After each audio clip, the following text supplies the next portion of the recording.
What's going on, you feisty mofos? JonGTFO here, and welcome back to some FM14 action.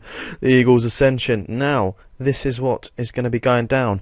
I know transfer season is the big buzz on Football Manager. It's what gets me hyped for the game. Obviously, performances thereabout. You get that massive performance, that big win. But transfer season is what I enjoy. I know it's what you guys enjoy as well. So what I have done, I have played from the end of September to January. Played one game this January by accident because I didn't realise what date it was. Whatever, we'll go over it, we'll move on. But this is what we're going to be doing this episode. We're going to be going over those couple of months, seeing what is happening. And I'm going to be introducing the objectives that I'm going to be set to this series to kind of make it as interesting as possible for you guys. So that'll be at the end of the video, but for now, let's go and look at those results, shall we? Fixtures. Right, so first game we're looking at is a 1-1 draw with Southampton. Nice solid result. Really should have taken more advantage of their sending off. But, you know, first couple of points against Southampton, I will not complain. It's a shame I had to do it, but West Ham got taken down a peg here. 2-0 win. Elliot Grandin, first game he's played under me, got a goal. Strandsberg gets another good. He's had a great season so far. Nice solid win, 3 points on the board. Bit more of an easy game for us in the third round of the Carling Cup. Come up against MK Dons. Nice 2-0 win. Marwan Shamak getting a goal. Big lad. Alan Smith, you remember him? Played for Man United once. MK Dons now. Well, he's injured now, so not really playing, but whatever. Nice, solid result. On to the fourth round we go. Fantastic little result here against our promotion rivals from last year. Crystal Palace taking a 2-1 win over Cardiff. Jason Puncher and Miles Jedinak getting the goals here, and Don Carey scoring for Cardiff. Really tight fought game. Glad we got the victory.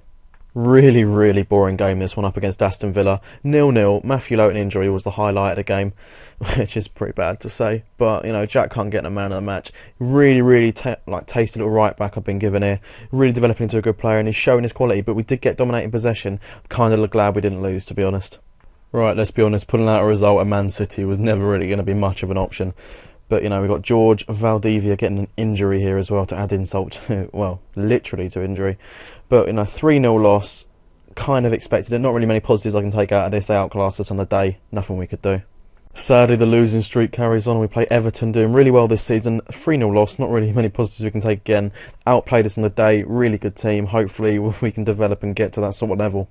Now, we've already played Newcastle once this season. This was the Carling Cup fourth round. All the tactics I've been using really can't stop a lot of free-flowing attacking football. That's been my weak spot. I've kind of developed it over time now, looking a bit stronger against it. But Newcastle here took advantage of that, took a 1-0 win. Really didn't have a good game, but, you know, it's alright. It was only the Carling Cup. A run like this is bound to happen as Crystal Palace manager. That's 4 losses on the trot now. This one at Tottenham makes it 4. Mohamed Sissoko got injured in this game as well, which was awful. Gylfi Sigurdsson getting the goal for them. Really promising looking player on their team. They dominated possession. Again, free-flying football. Nothing really could really do. Finally, we stop the rut. 1-0 win at Sunderland. Big win for us. John Williams getting a penalty. Really stalemate game. Really wasn't that great to watch. Jonathan Parr getting man of the match for us over there. My wing-backs are looking really strong this season. I'm really happy about that because centre of defence, centre midfield, looking a bit weak in my eyes. But, you know, build up the wings, which we have done. We've just got to get a couple more wingers that are high quality in my opinion. Get those centre mids and we should be sorted when I get another centre defender. Because at the moment, I have 2 good ones and 2 really bad ones. So, we'll see how it goes. 1-0 win. Sorted. 3 points on the board. Big win again here against one of the people who got promoted with us last season. Marwan Shamak getting the goal. Jack Hunt again, one of my win-backs getting man of the match. You can see they're pulling out the performances here for me and it really has been nice. It was an alright game. It was a bit boring. Hull dominated, or didn't dominate. Hull got more possession, but end of the day, we got no goal. We got the win. Nice job. Fulham was really one of the teams I'd hope would be beaten. You know, just because I think they're like a team that we should be aspiring to beat now. But we've got a 1-1 draw. Possession again. Possession's not our game at the moment. We haven't got the players in midfield other than Jose Campagna that can really keep the ball. A lot of it's ball winning tactics, and I get that. That's what I had to play to really get results, and I'm grinding them out at the moment, and we're going to be developing that over the future. But a 1-1 draw it was alright. Take a point rather than a loss. Again, another draw here at Stoke. It was a 1-1 draw. Sissoko got the goal. Mohamed Sissoko actually got man of the match in that game as well. He had a nice solid game. Again, with the possession, it's a tactic we've got to be working on, but, you know, hopefully we'll be able to develop it into the future. A result I was actually reasonably happy with here, a draw against Swansea. I think Swansea are a fantastic team this year. They've got a lot of attacking potential. We haven't really got that many young players, we haven't really got that many quality players, so to grind out a result like this, I was pretty happy with considering the squad depth that they have. You know, I'll take a 0-0 there. Disappointing result, if I'm honest. Liverpool have been struggling a lot this season, and we just couldn't get that next goal that we needed. But, 2-1 at the end of the day, I think we just got to take that and sort of walk away, lick our wounds, go back. A lot of positives to take out of the game. We did run them really close, but at the end of the day, we still lost, so there's a lot to be worked on. In my opinion, probably our best game of the season so far. Nice 3-0 win at West Brom. Big game, Jack Hunt getting a penalty, Jonathan Parr and Jerome Thomas getting a goal for us in what was really one of his first starts. He hasn't really been able to get into the squad that much. I might throw him in a little bit more after this result. Come back against West Brom, does what he does best. Jonas Olsen did get sent off for them, which made it a little bit easier for us, but I'd say the football we played actually made it quite worthwhile watching for once. Man United, although weak in real life, looking really strong on this year's FM. 3-0 victory over me here. I couldn't really do much. Positives to be taken though. Conceded one from a corner, one was a penalty, and only one was from open play. So they did dominate us in possession, but our defensive work is getting a little bit better, even though we conceded 3. So, positives to take, but there's always a lot of room for improvement when it comes to Crystal Palace. Now, the best result, not the best performance of the year so far, is Crystal Palace 2-0 win over Arsenal at home. Big result for the boys. Adrian Mariappa and Marouane Chamakh scoring against Arsenal. Wow, I don't know if he's done that. Marouane Chamakh picking up man of the match as well. Unbelievable stuff. Giroud missed a penalty though, and that could have changed the whole game. So we got reasonably lucky. We didn't dominate possession, but against Arsenal, you're not really expecting to. But we grinded out a result, and that's really taken us forward. And that gave us 3 big points in our push into mid-table. Another fantastic team on this year's FM. Chelsea, one of the strongest teams in the Premier League, took a 2-0 win. But we were away, and Frank Lampard and Mark Genkel scored 2 reasonably well-worked goals. To be honest with you, we were completely outclassed on the pitch, which is no surprise considering who we are. We gave it a shot, nothing really came of it. We'll lick our wounds, we'll walk away, we'll come back, and next season hopefully we'll be a little bit stronger when we return to Stamford Bridge. Bit of a guaranteed result here. Played against Walsall in the 3rd round of the FA Cup. 4-1 victory. We did concede a goal, which is a little bit surprising, but whatever. Marouane Chamakh picking up 2. Glenn Murray coming back from injury, picking up a goal. I might have to rotate him back into the squad, get him registered for the new season, hope for the best. And, Adrian Mariappa scoring a header from a corner. Typical, that's what defenders do. Oh, there's my phone. So, nice little result into the 4th round of the FA Cup. And I think that is it for the fixtures. So we're going to go look at the league table. The league table. So, we are currently sitting 10th, right in mid-table. Nice little position for us to be in, to be honest.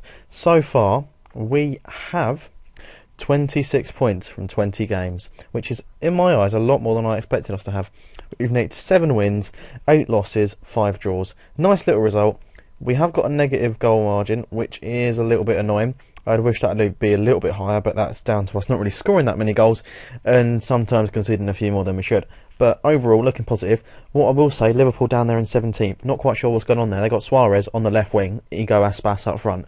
There you go. See if that works out for you. Knob of the month. I'd like everyone to meet the season so far's knob jockey, Owen Garvan.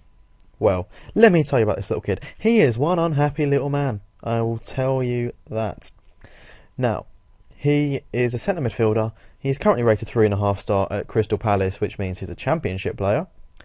He's got some decent stats. He's only worth 800,000. He's 25 years old, and he is a knob because he is moaning at me because I signed Mohamed Sissoko, he didn't win the Champions League with Liverpool, but a player who's played in the top divisions all around the country, all around the world. And Owen's saying that he should be playing instead of him. Yeah, jog on, mate. Don't know who you think you are. Some random 25-year-old Irish kid who hasn't even got a cap for Ireland yet. He's going to be sold in January. Right, guys, so that has been the season up to January. We've done pretty well for ourselves, sitting 10th in the table. In my personal opinion, I think we've done pretty well. But I kind of like the way the series is going right now. I think highlighting the transfers is a nice little way to be able to do the first couple of seasons, so I can get a bit more time to build up the squad. Because right now we lose a lot. It's not really interesting to do game by game. Monthly updates, I don't really find those for me to watch personally. I don't like monthly updates. I like it and you get an overall view, have a couple of big bits in there, see what happens. But so we're going to be, next episode is going to be our transfer January special. 4 games as well, or maybe even more than 4 from the Premier League as well. Possibly, right, I've already brought in a centre-back. I can tell you that now. That deal's happened. That's gone through. Looking to probably bring in a centre midfielder as well. I have sold 2 big names from the squad as well. So There is a lot to look forward to in the coming future, but please leave a like if you enjoyed the video, because it does promote penis growth. And let's be honest, guys, who'd like a good bit of penis growth? Because I do. I'll tell you what, I really do. Also, leave a comment how you think the series is going and what you think I can improve on. I changed what picture I use. Now you're looking at the scouting knowledge I have, which is a lot in the Philippines, which is always helpful. So yeah, anything else you think I can improve on, just tell me how you think the series is going. Give me a little comment. If you made it to the end of the episode, well, fucking done you, because it's been a long one. But thank you very much for watching, guys, and I will catch you next time, boys and girls. See you later.